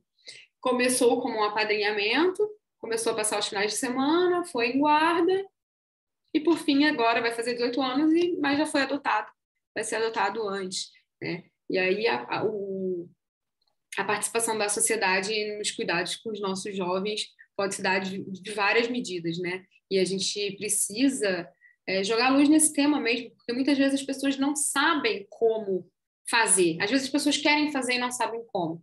A gente tem um olhar tão protetivo para esses jovens e essas crianças que estão no serviço de acolhimento, que muitas vezes eu já me peguei pensando se nós, no afã de proteger, não isolamos eles de alguma forma. Né? Isso é uma questão que a gente às vezes pensa muito. Hoje em dia não tanto, porque já é uma coisa que funciona bem. Então, assim, o voluntariado na instituição de acolhimento, antigamente era uma grande questão. Ai, mas pode vir um voluntário, mas vai ter contato com a criança, vai saber... Gente, mas essa criança, ela é uma criança, né? Ela é uma adolescente que está ali. Ela não precisa ficar escondida. Aquela é a casa dela, é o lar dela. Ela é uma criança normal, como todo e qualquer outra, que pode receber visita de outras pessoas, desde que seja, obviamente, adequado, mas, enfim, o quanto que a gente tem essa coisa do excesso da proteção que acaba virando um isolamento mesmo, né? Aí a gente questiona o tanto que a gente institucionaliza essa criança, esse adolescente que estão lá. Eles precisam sair, se eles têm padrinhos, eles precisam poder ir numa festa de aniversário, da família, passar um tempo, ou de repente frequentar um culto religioso, seja ele de qual ordem for, com que ele se identifique. né? A gente no começo tinha muita precaução com esse tipo de coisa, né? Nossa, mas vai deixar o padrinho tirar do acolhimento? Mas esse padrinho ele não foi avaliado pelo setor técnico do juízo, ele não é avaliado frequentemente pelo próprio serviço de acolhimento quando ele está lá, a interação dele com o jovem. O nosso jovem também não está sendo preparado para saber o que é bom e o que não é, né? A hora que ele mesmo vai dar o limite de algum tipo de relação. São todas essas questões que a gente, quando pensa no acolhimento institucional, em especial no acolhimento institucional do adolescente, a gente precisa pensar, né? O acolhimento não como uma instituição total, onde ele fique privado e faça tudo ali e não possa conviver com outras pessoas, porque isso fortalece um estigma que é negativo para o nosso jovem, né? E, enfim, a gente precisa pensar em todas essas coisas. Desculpa, gente, comecei a falar uma coisa, engatei outra. É o que eu falo. Aqui tem que botar um sininho, assim, toca o sininho e corta o microfone. Imagina. Doutora Nathalie, tem uma pergunta aqui do doutor Rui Ramos, que é da nossa comissão. Ele pergunta se há um limite de idade para ficar na República Jovem. Sim, então, pela normativa, a República Jovem ela é direcionada ao público vulnerável de 18 a 21 anos. Tá? Então, o que as orientações técnicas do serviço dizem especificamente é isso, que são jovens entre 18 e 21 em situação de vulnerabilidade e risco pessoal e social, com vínculos, aí a questão, né, os vínculos rompidos ou fragilizados e que não tenham meios de se autossustentar. Na verdade, acaba sendo uma prorrogação do acolhimento institucional. Ele funciona de uma forma um pouco diferente, uma forma, em tese, bastante diferente, um serviço mais voltado, são menos jovens, né, são um limite de 6. O serviço deve trabalhar com eles a autonomia, regras, deles mesmos se organizarem, começarem a tocar o barquinho, mas, a princípio, essa é a ideia, né? Aí a gente vai chegar naquilo que eu falava antes, né? Até 21. Se a gente não fizer o trabalho bem feito até 21, a gente vai estar aqui discutindo, porque a gente já não fez com 18, a gente não faz com 21, daqui a pouco a gente vai ter uma república jovens adultos, né? Vai ter criança, adolescente, jovens adultos. Então, a necessidade da gente trabalhar mesmo essa autonomia. Então, mas objetivamente respondendo a pergunta, pelas normativas de 18 a 21. Certo. Se me permite mais uma pergunta da minha parte, com que frequência o Ministério Público visita as instituições? Existe esse contato do promotor com as instituições de acolhimento, ou isso é só em caso de denúncia, de alguma situação limítrofe? Não, existe o contato pessoal e obrigatório do membro do Ministério Público com o serviço de acolhimento. Tá? Inclusive, já existia um ato do Ministério Público de São Paulo, mas aí com o advento do CNMP também tem uma regulamentação, a resolução de 71, salvo engano é a 71, que ele diz que o promotor precisa fazer a fiscalização in loco ao menos 2 vezes por ano, tem os meses, né? Março e setembro. Março e setembro o promotor tem que estar no serviço de acolhimento. Né? Antes tinha, pelo menos isso para os municípios de grande porte. Antigamente tinha uma diferenciação, os municípios de menor porte tinham visitas mais frequentes. Sinceramente, houve uma modificação, eu me atentei ao meu município de grande porte e hoje a gente tem a obrigatoriedade de estar no serviço pelo menos 2 vezes por ano. O Ministério Público possui um serviço chamado NAT, né, que é o nosso Núcleo de Apoio Técnico, que é formado por psicólogos, assistentes sociais e pedagogos. Na verdade, acho que tem na sua maioria, assistente social e psicólogo. E a gente pode solicitar o auxílio desses profissionais para que façam essas visitas junto com o promotor ou sozinhos, mas nunca... Quando eles vão, não significa que o promotor não precisa ir, tá? O promotor sempre tem obrigatoriamente que ir. Mas eles podem ir em outras vezes do ano, qualquer período que a gente solicitar, para fazer essas visitas, para ver. Eu, particularmente, me valho muito do apoio técnico do NAT, porque eu sempre brinco, assim, já devem ter percebido essa altura, eu sou muito informal, né? Então, eu falo que Eu sou do Rio de Janeiro e lá um famoso do funk dizia que cada um no seu quadrado, né? Então, nessa linha do cada um no seu quadrado, eu me valho muito do apoio da equipe técnica do Ministério Público, dos assistentes sociais, dos psicólogos, que podem dar um olhar técnico para o promotor que só tem a visão em tese jurídica, né? A gente tem o conhecimento jurídico, a gente sabe qual é a norma que tem que ser seguida, como tem que ser o serviço, como tem que funcionar, que cada criança, cada adolescente tem que ter o seu direito a ter os seus bens de uso pessoal individualizados, tem que ter o seu armário, tem que ter... Enfim, a gente sabe disso, mas quando você leva o profissional da psicologia e do serviço social, eles conseguem ter uma visão muito mais ampla e ajudam o Ministério Público a direcionar o trabalho do acolhimento institucional, principalmente na questão do fomento das políticas públicas, né? Eles conversam sobre questões mais detalhadas e a gente consegue ver nessas visitas não só a situação do abrigo, nem só a situação daquelas crianças, daqueles acolhidos que estão ali, mas também por meio da conversa com as equipes técnicas do serviço de acolhimento e com as próprias crianças e adolescentes, a gente consegue entender como que a política pública está sendo desenvolvida naquele território, né? Se a saúde está dando o suporte adequado, se a educação está dando o suporte adequado, se a assistência está atuante, se está atuando com as famílias, enfim. Então, esse contato pessoal do promotor com o serviço, e mais do que isso, com as crianças e com os adolescentes, ele é muito rico. Ele é muito rico. Antes da pandemia, eu costumava ir 4 vezes ao ano nos serviços de acolhimento. Hoje em dia, nós estamos fazendo isso de forma virtual, né? Até que a situação normalize. Eu espero que em janeiro a gente já consiga voltar, mas precisa existir esse contato do promotor. E nessa oportunidade, é uma oportunidade que a gente não vai lá só fingir, né? A gente vai só para falar que está lá. A gente aproveita para conversar com as crianças, para conhecer as crianças, porque, embora a gente se depare com o processo no dia a dia, a gente lida com a vida, né, dessas crianças.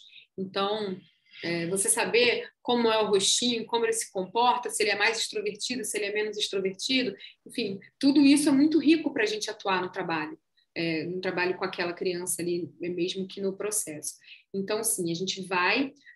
os juízes também vão, não sei como é a regulamentação deles, mas pelo menos uma vez por ano os juízes da infância fazem a visita também. E temos as concentradas, né? As audiências concentradas, que são a cada 3 meses, o acolhimento ele precisa ser reavaliado, então a cada 3 meses, pelo menos, a gente deve ter um contato com as crianças, seja por meio de audiência, ou seja por meio dos relatórios da equipe técnica. E eu, particularmente, adoro ir no serviço, e aproveito o serviço para discutir com a equipe técnica caso a caso, e aproveito para pegar uma criança no colo, fazer um desenho com outra, se deixar eu não vou embora, mas aí já é o meu lado mais... Quando eu falo que eu me encontrei na infância, é que eu realmente, para mim, é um prazer muito grande, é mais do que... Trabalhar na infância, para mim, é mais do que um trabalho, né? É um prazer muito grande. Parece que o nosso grupo, Obrigada, doutora. O nosso grupo, a Comissão de Adoção, está aqui no nosso grupo do WhatsApp, está apresentando umas perguntas. A doutora Kátia, acho que vai formular as perguntas para a gente. É para você também, Nathalie. A pergunta: se existem poucas repúblicas, os jovens são escolhidos para viver na república? Por exemplo, a questão tem muito mais jovens que saem do acolhimento e tem vaga para todo mundo? Se não tem, como que isso é feito? Como que é feita essa seleção? E na mesma linha, o jovem ele tem que preencher um pré-requisito para viver na república ou não? Ele faz 18 anos e já vai, ou ele tem algum pré-requisito que ele precisa preencher para poder ir para essa república de jovens?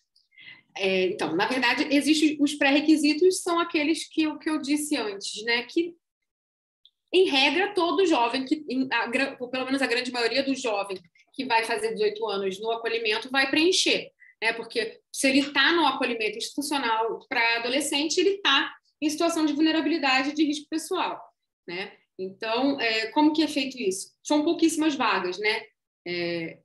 Como eu disse, só 18 no estado inteiro. Esse serviço, o ideal é que seja feito da seguinte forma. Primeiro, o ideal é que nem todos saiam para uma república mesmo, né? O ideal é que a grande maioria saia para já construir a sua vida. E eu tenho vários casos em Guarulhos também, enfim, que o serviço de acolhimento conseguiu encaminhar. Mas quando isso não é possível, a Secretaria de Assistência, né, pela alta complexidade, junto com o serviço de acolhimento, não quando aquele menino, aquela menina vai fazer 18 anos, ele tem que entender isso lá com 16, 17, para ver o encaminhamento, né? Para ver se aquele jovem vai ser um jovem que não vai ter outra alternativa mesmo, e daí fazer a transição gradual de um serviço para o outro. Tá? Eu não tenho em Guarulhos ainda uma república jovem, mas eu posso dizer como deve ser em tese. Em tese, pelas orientações do serviço, eles já devem começar a ir ao serviço antes de completar os 18 anos, saber onde quem são as pessoas com quem ele vai conviver, de repente ver se existe afinidade com aquele grupo de pessoas. Enfim, deve ser dessa forma.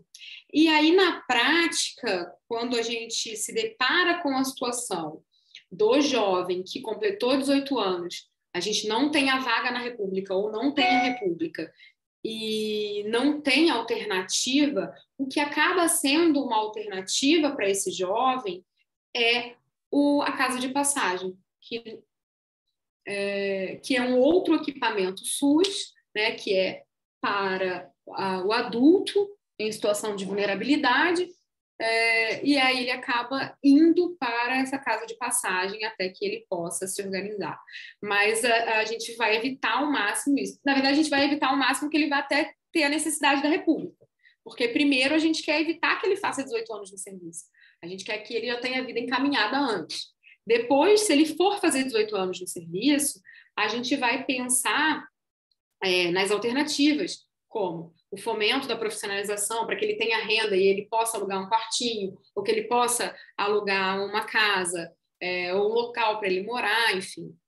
E aí, por fim, se não houver essa possibilidade, a gente vai pensar na República Jovem, ou vai acabar sendo mesmo a situação da casa de passagem, que vai acolher esse jovem até que ele possa se estruturar sozinho. Obrigada. Pode falar. Eu queria fazer uma pergunta para a senhora Nilma, eu fiquei curiosa. O serviço, vocês não são conveniados, então. Então, o custeio, a senhora disse que é um custeio totalmente privado, né? E como nasceu o serviço? Como que vocês chegaram nesse momento?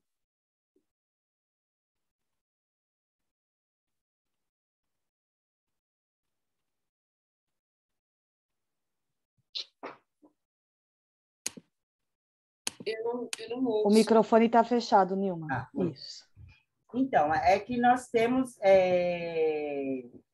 o boca a boca de anos de trabalho ajuda a gente com as doações. Então, a gente não tem um convênio, mas nós somos ligados a uma fundação nos Estados Unidos que nos ajudam com um valor, não é dólares absurdos, mas cada 3 meses chega uma quantia para a gente poder custear os estudos, as despesas da casa. Nós temos 2 igrejas aqui em São Paulo que também nos dão uma oferta regular, e aí temos várias pessoas particulares que apoiam o nosso trabalho já há anos, né? E estão sempre presentes. Foi o que a doutora falou há pouco, a doutora Ana Eliane, da movimentação da sociedade em relação à casa. Então, acaba se falando de um para o outro sobre o trabalho, sobre como nós fazemos. Hoje mesmo nós começamos a agenda do Natal. Então, eu tenho um grupo que já vem aqui há 50 anos. São um grupo que faz as sacolas. Mas já alguns deles que ela traz para conhecer a casa são padrinhos financeiros da escola particular de algumas crianças aqui. Porque vieram, conheceram, se interessaram, gostaram do movimento das crianças, de como eles são. Nilma, eu quero ajudar essa criança. E isso a gente tem pelo menos 6 padrinhos financeiros deles para estudar na escola particular. Né? A gente tem esse movimento da sociedade no entorno aqui da casa, em doações materiais, de alimentos, de roupas, que a gente está localizado na Vila Mariana, então é um bairro de classe média razoável, então a gente recebe bastante doação boas, né, para fazer, a gente recebe doações de uma confecção coreana de roupas novas, com pequenos defeitos da confecção, para fazer bazar, então a gente faz bazar cada 3, 4 meses, e daí a gente vai tendo o sustento da casa, né? Então, até onde a gente puder respirar e sanar com todas as dificuldades, com o apoio da sociedade, a gente vai continuar assim, né? Eu só vou pensar, talvez, num convênio se a corda puxar demais, né? Mas até hoje não precisou. A gente tem um apoio da sociedade, dos amigos no entorno, muito bom. Pela credibilidade que a casa ganhou, né, doutora? Porque também não é assim. A doutora está falando das visitas técnicas. Nós tivemos um promotor aqui anterior, a doutora Maricela, o doutor Luiz Marcelo, e ele falava assim, ele me ligava e falava assim, vou passar aí. Eu falei assim, agora ele... Não, na hora da janta, para jantar com vocês. E ele já, uma vez eu falei assim, mas doutor, hoje é hambúrguer, né? Aí ele falou, mas tem arroz e feijão? Eu falei, claro. Aí ele falou, então estou indo. E assim, ele se tornou um amigo, porque justamente numa das visitas dele, ele chegou na hora que os jovens, eu tinha um grupo de músicos aqui, agora estão todos fora já, casados, adultos, mas quando ele veio a primeira visita, eu estava levando um grupo para tocar num evento, e um deles teve que ficar porque tinha prova na faculdade, e aí conversou bastante com o doutor Luiz Marcelo, e ele adorou a história, e o Felipe estava se preparando para ir estudar nos Estados Unidos. Ele tocava cello e ele foi estudar música nos Estados Unidos, que ele ganhou uma bolsa. Então, como a doutora está falando, quando vem a instituição, conhece, né? E ele nos ajudou muito em várias situações aqui do lar, administrativa, justamente por ter conhecido pessoalmente as crianças, os jovens, viu o que nós fazemos, né? Como eles estudam, como eles são, e ele ficou muito empolgado, né? Com o funcionamento daqui. Muito bem. A senhora Nilma falou do caso de uma jovem que tinha uma deficiência intelectual leve, né? Que houve o encaminhamento dela com muito cuidado e tudo mais. Mas tem uma pergunta aqui no nosso chat, que acho que vem lá do nosso grupo da Comissão de Adoção, que está perguntando aqui como se faz, eu não sei se a doutora Nathalie também pode participar da resposta, como se faz o encaminhamento para que o jovem com deficiência intelectual ou física que tem essa dificuldade, como é que se faz para facilitar a vida dele, a vida solo dele, como é que funciona isso? Ou ele vai para uma instituição de deficientes? Como é que funciona? A doutora Maricel, uma promotora aqui da Jabaquara, ela nos falou da República Inclusiva, que a doutora Nathalie não comentou sobre isso, mas diz que existe, mas também é a mesma coisa, é pouca vaga para muita jovem, né? Mas aí nós tivemos o benefício de ganharmos uma república, um apartamento para se tornar uma república para essas jovens, porque eu tenho a Maria e tenho mais 2 com esse problema. Mas, caso fosse necessário ela sair daqui sem essa alternativa, nós tínhamos parceiros que já estavam viabilizando um local para estar acolhendo ela com pessoas conhecidas do lar. Isso no nosso caso.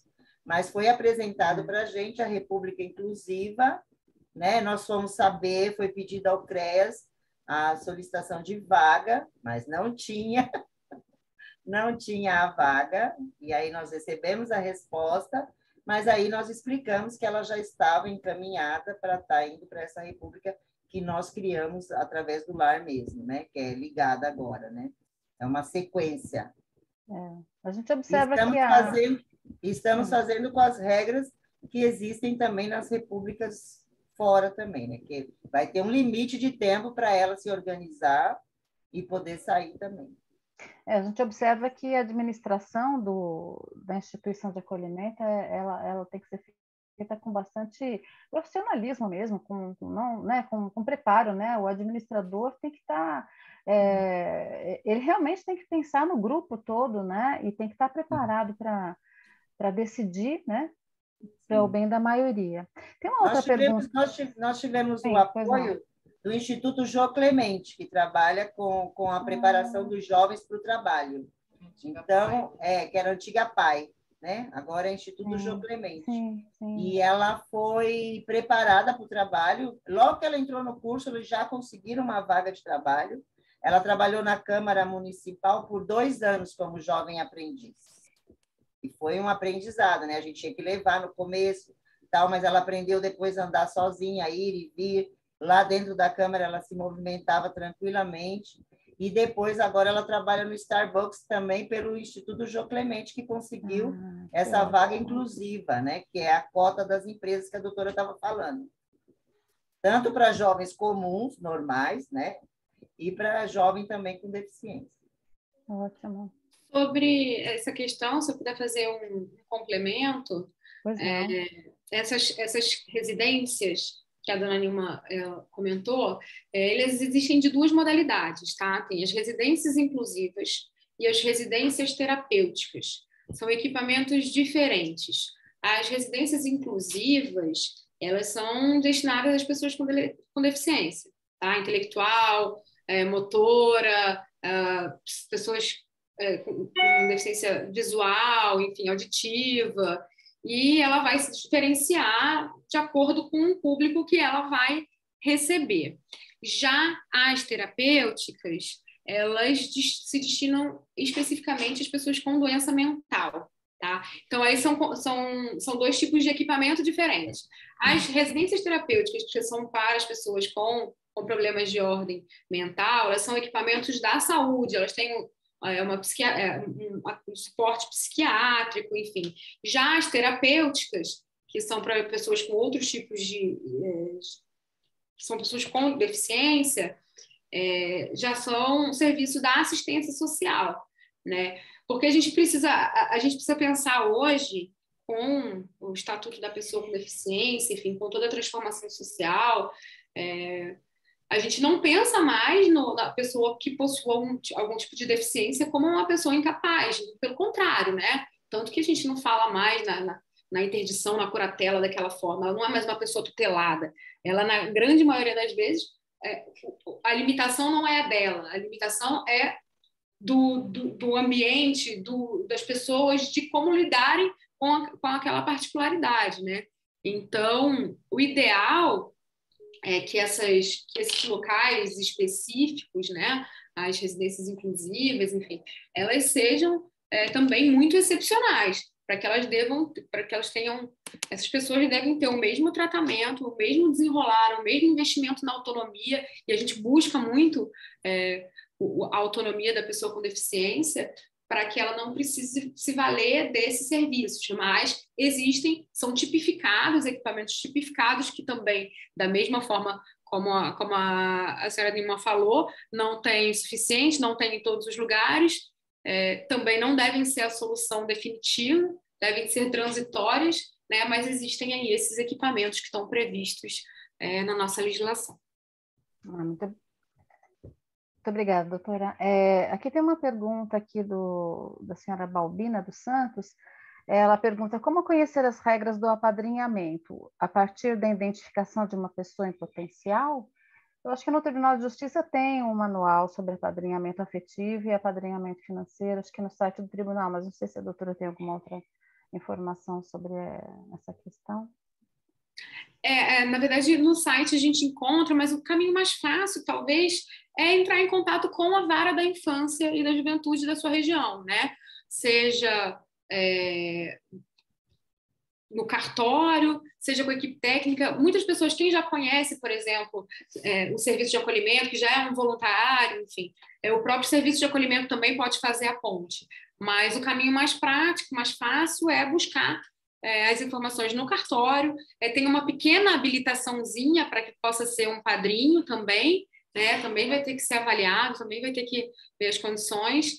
E aí, enfim, essa pessoa que quer ser padrinho, ele também vai dizer, eu quero ser padrinho de adolescente, quero ser padrinho de criança, quero ser padrinho, né? E aí a gente vai tentar encontrar, a gente vai fazer o match, né? Tentar buscar fazer o match entre a pessoa que quer apadrinhar e as nossas crianças, para que a gente possa encontrar o perfil próximo e torcer para que haja identificação, que no final das contas é o que vai ser preponderante, né? Também tem pessoas que querem apadrinhar a criança, aí quando começa a ir no abrigo para conhecer a criança, se encanta com algum jovem e aí resolve mudar o seu perfil de apadrinhamento, enfim, são muitas questões. E também é muito comum que, por exemplo, esse adolescente ele frequenta um curso, ou ele frequenta uma igreja, ou ele faz enfim, alguma atividade na comunidade ali, e ele conhece os vizinhos, né?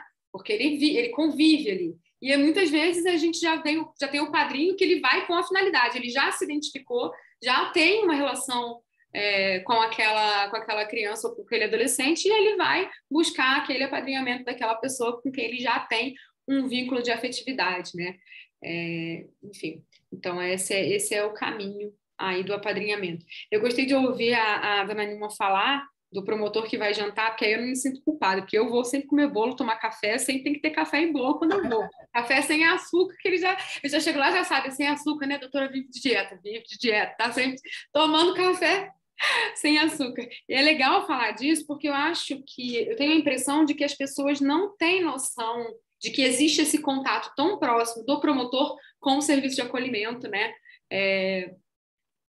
Acho que as pessoas que não estão no dia a dia nosso não imaginam que exista esse contato, né? Que a gente vá pessoalmente, que a gente chora as pitangas no WhatsApp quando acontecem as coisas, que a gente tem um contato muito próximo. O Ministério Público tem, sim, um contato muito próximo com o serviço de acolhimento.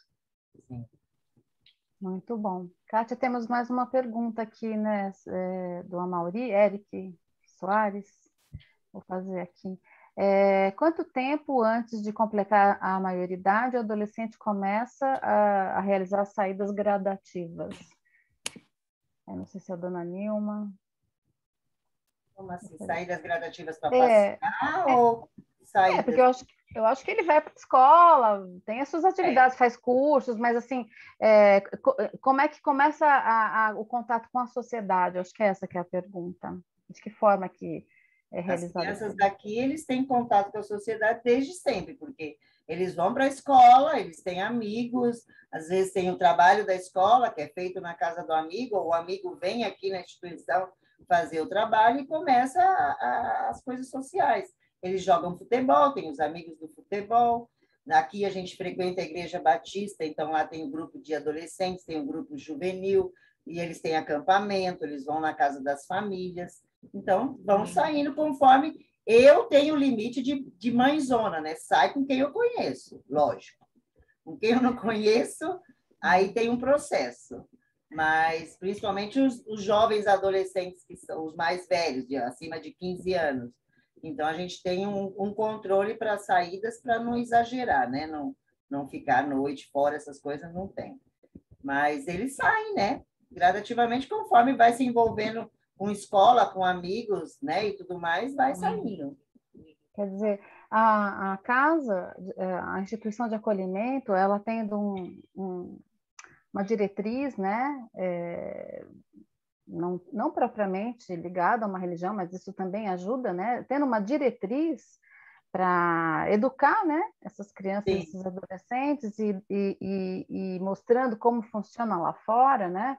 Isso é importante, né? Porque eles não estão dentro de uma caixa, eles não estão encarcerados, eles não estão... Se por acaso os genitores estão encarcerados ou estão institucionalizados em qualquer instituição psiquiátrica, eles não estão, né? Eles moram ali, né? Sim. Então, como já se falava aí durante o nosso webinar, eles não têm que ficar escondidos, né? A gente vê aqui no Ipiranga, tem o Sesc Ipiranga, né? Nós somos aqui do Jabaquara, mas eu frequentemente vou ao Sesc Ipiranga, e lá a gente vê, tem alguma instituição por ali que eles vão jogar bola lá, né? E eu percebo, uma vez um deles chegou para mim e falou assim, ai, que bom ter uma família, né? Queria tanto ter uma família, né? Então, às vezes, assim, você até conversar, né? Porque, escuta, eles estão ali, como você está ali, como qualquer um está ali. Ninguém tem uma etiqueta na testa dizendo eu sou do sangue azul, eu sou do sangue tal, eu sou melhor, eu sou mais isso. Não, a gente realmente tem que trabalhar hoje, cada um dentro da... Isso eu falo por mim, porque eu também sou uma pessoa que trabalha isso no dia a dia. Não é fácil, porque isso está enraizado, né? A gente foi criado de uma maneira totalmente errada, né?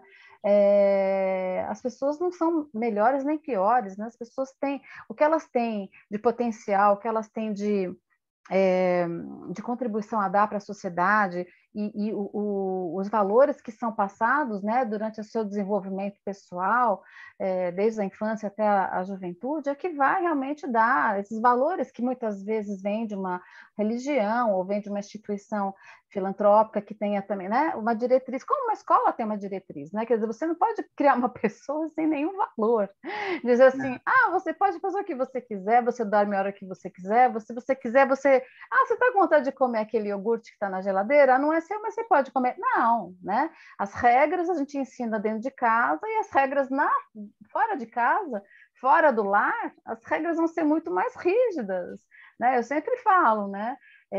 Em casa você aprende por amor, lá fora você aprende pela dor.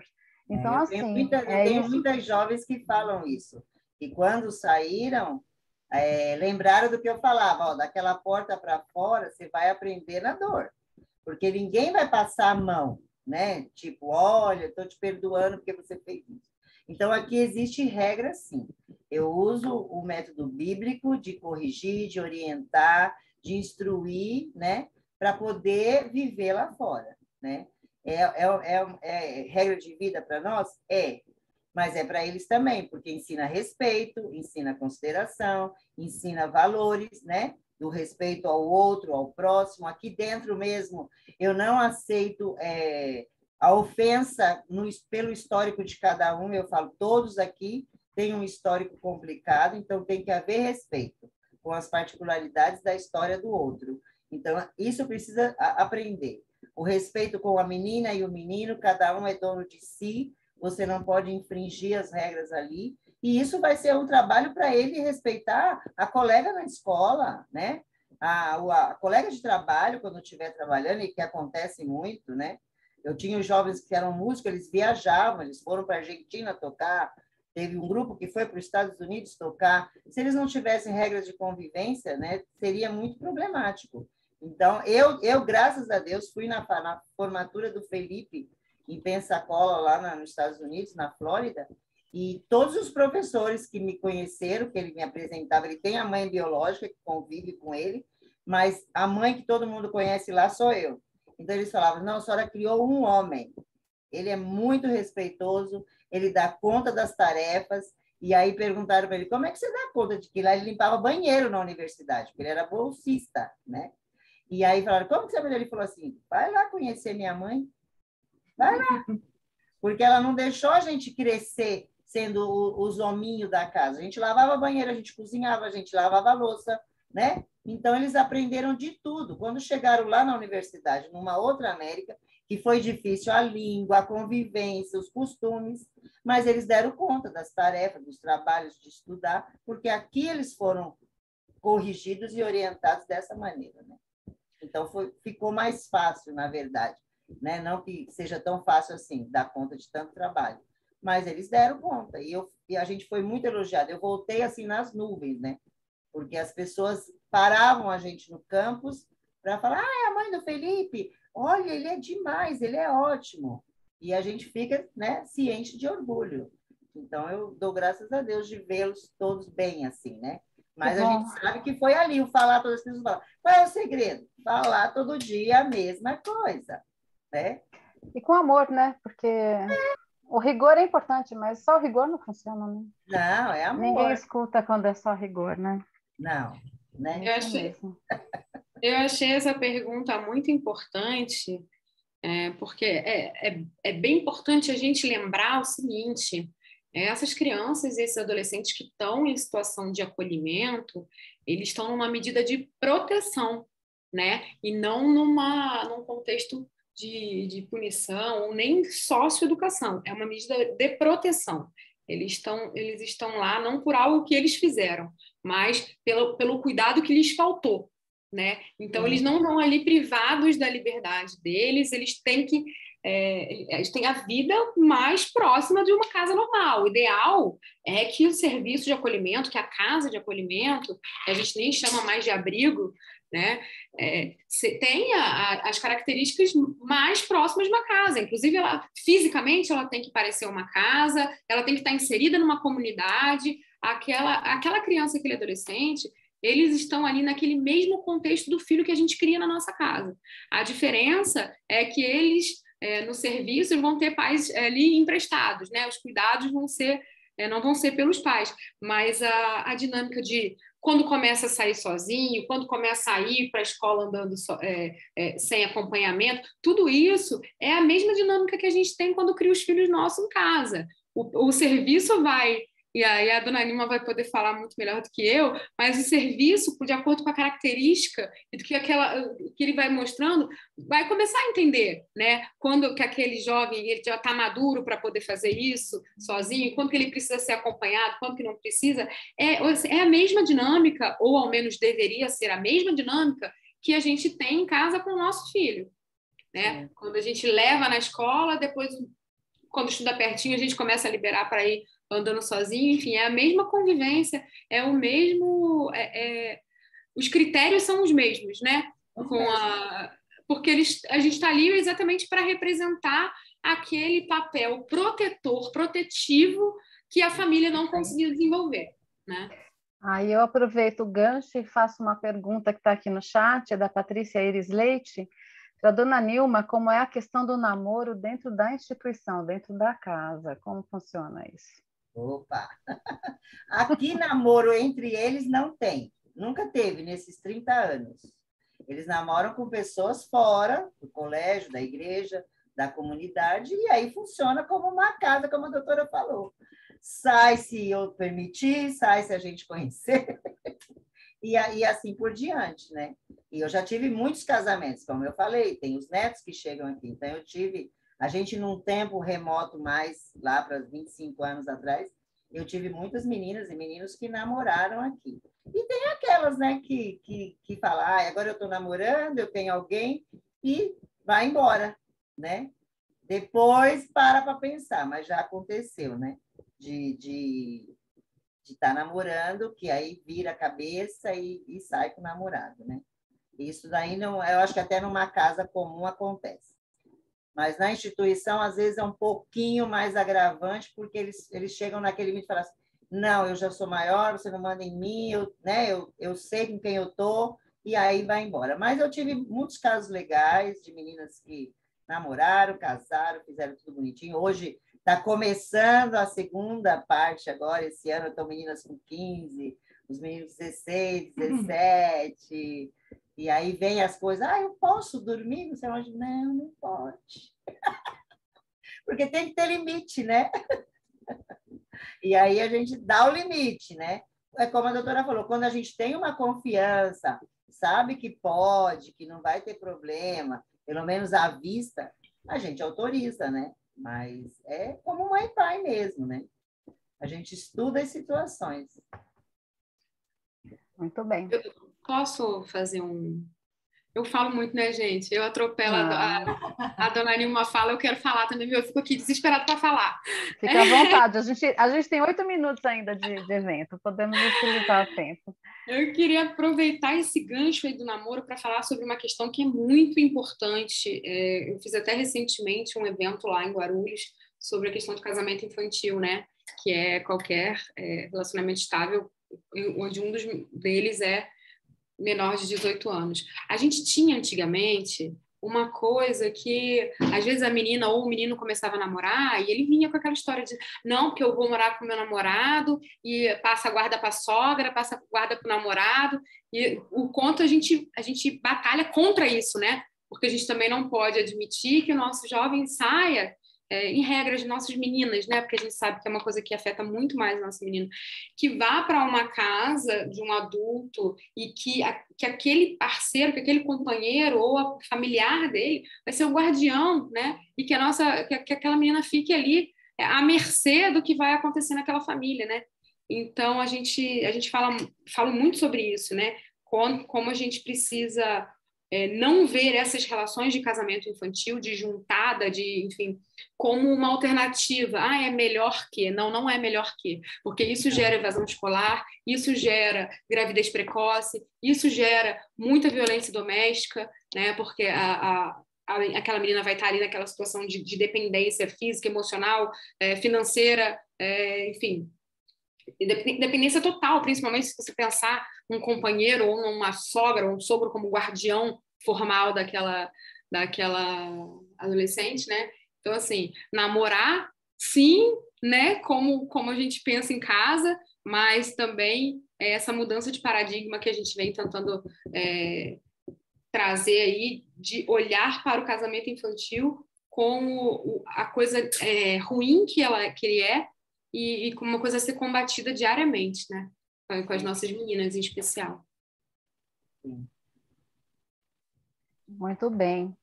Tem aqui um comentário aqui da nossa colega de comissão, a doutora Fabiana Porfírio Gregório, que ela diz: sou ex-conselheira tutelar e acompanhei de perto uma instituição que não garantia a proteção dos acolhidos. Eram tantas irregularidades, tantas violações que nos movimentamos e ela foi fechada, passando a responsabilidade para o município.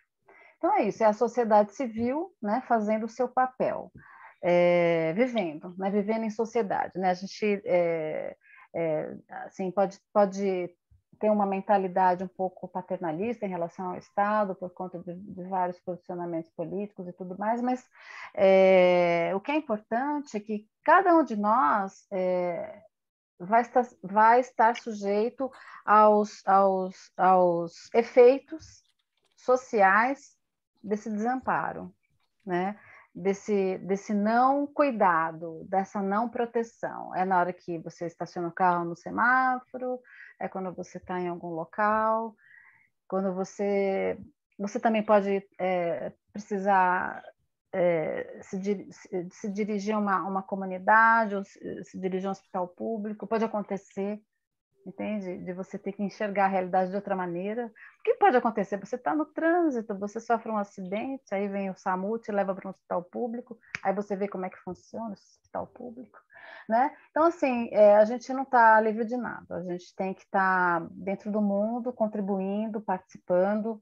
Eu sou dessa opinião, isso é um trabalho diário que eu faço, que também não é muito antigo, é recente da minha parte, porque eu acho que a adoção trouxe para mim, né, um outro olhar para tudo, né? Antes eu não pensava essas coisas, realmente eu era bem diferente. E eu agradeço e eu penso que no caso do meu filho, né, eu preparo ele para ele poder contribuir, para ele ser um ente social que possa ser um facilitador, né, um apoiador, né, alguém que vai estudar, que vai poder se formar, mas vai usar isso também para reverter para o bem da sociedade.